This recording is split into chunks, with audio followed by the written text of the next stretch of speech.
The tech world is currently holding its breath for a device that, on paper, shouldn't be this exciting.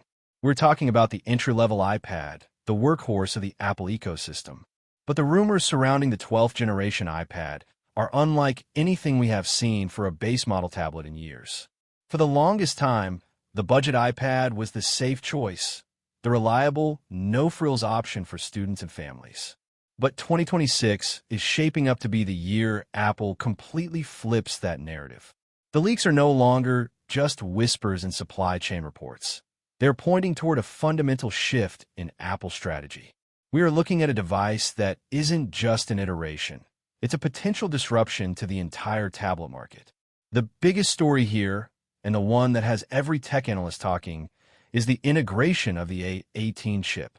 For years, the base iPad lived in the shadow of the Pro and Air models, often recycling chips that were 2 or 3 generations old. That changes now. By moving to the A18 architecture, Apple isn't just increasing speed. They're unlocking the gate for full-blown Apple Intelligence. This is the crucial missing piece. The current base models struggle with the heavy lifting required for modern AI tasks. But the A18, paired with a massive jump to 8 gigabytes of RAM, changes the math. This means every AI feature, from a new, context-aware Siri to advanced on-device image processing and writing tools, will finally run natively on an affordable Apple tablet. Think about the implications of this for a moment. Historically, if you wanted an AI-capable iPad, you had to pay the premium for an Air or a Pro. That barrier to entry is about to crumble. If these leaks hold true, the 12th Gen iPad will be the cheapest Apple Intelligence device in existence, effectively democratizing features that were once gated behind a 4-digit price tag. But it's not just about AI. The increase to 8 gigabytes of RAM is a massive win for longevity. It means this device won't just feel fast today.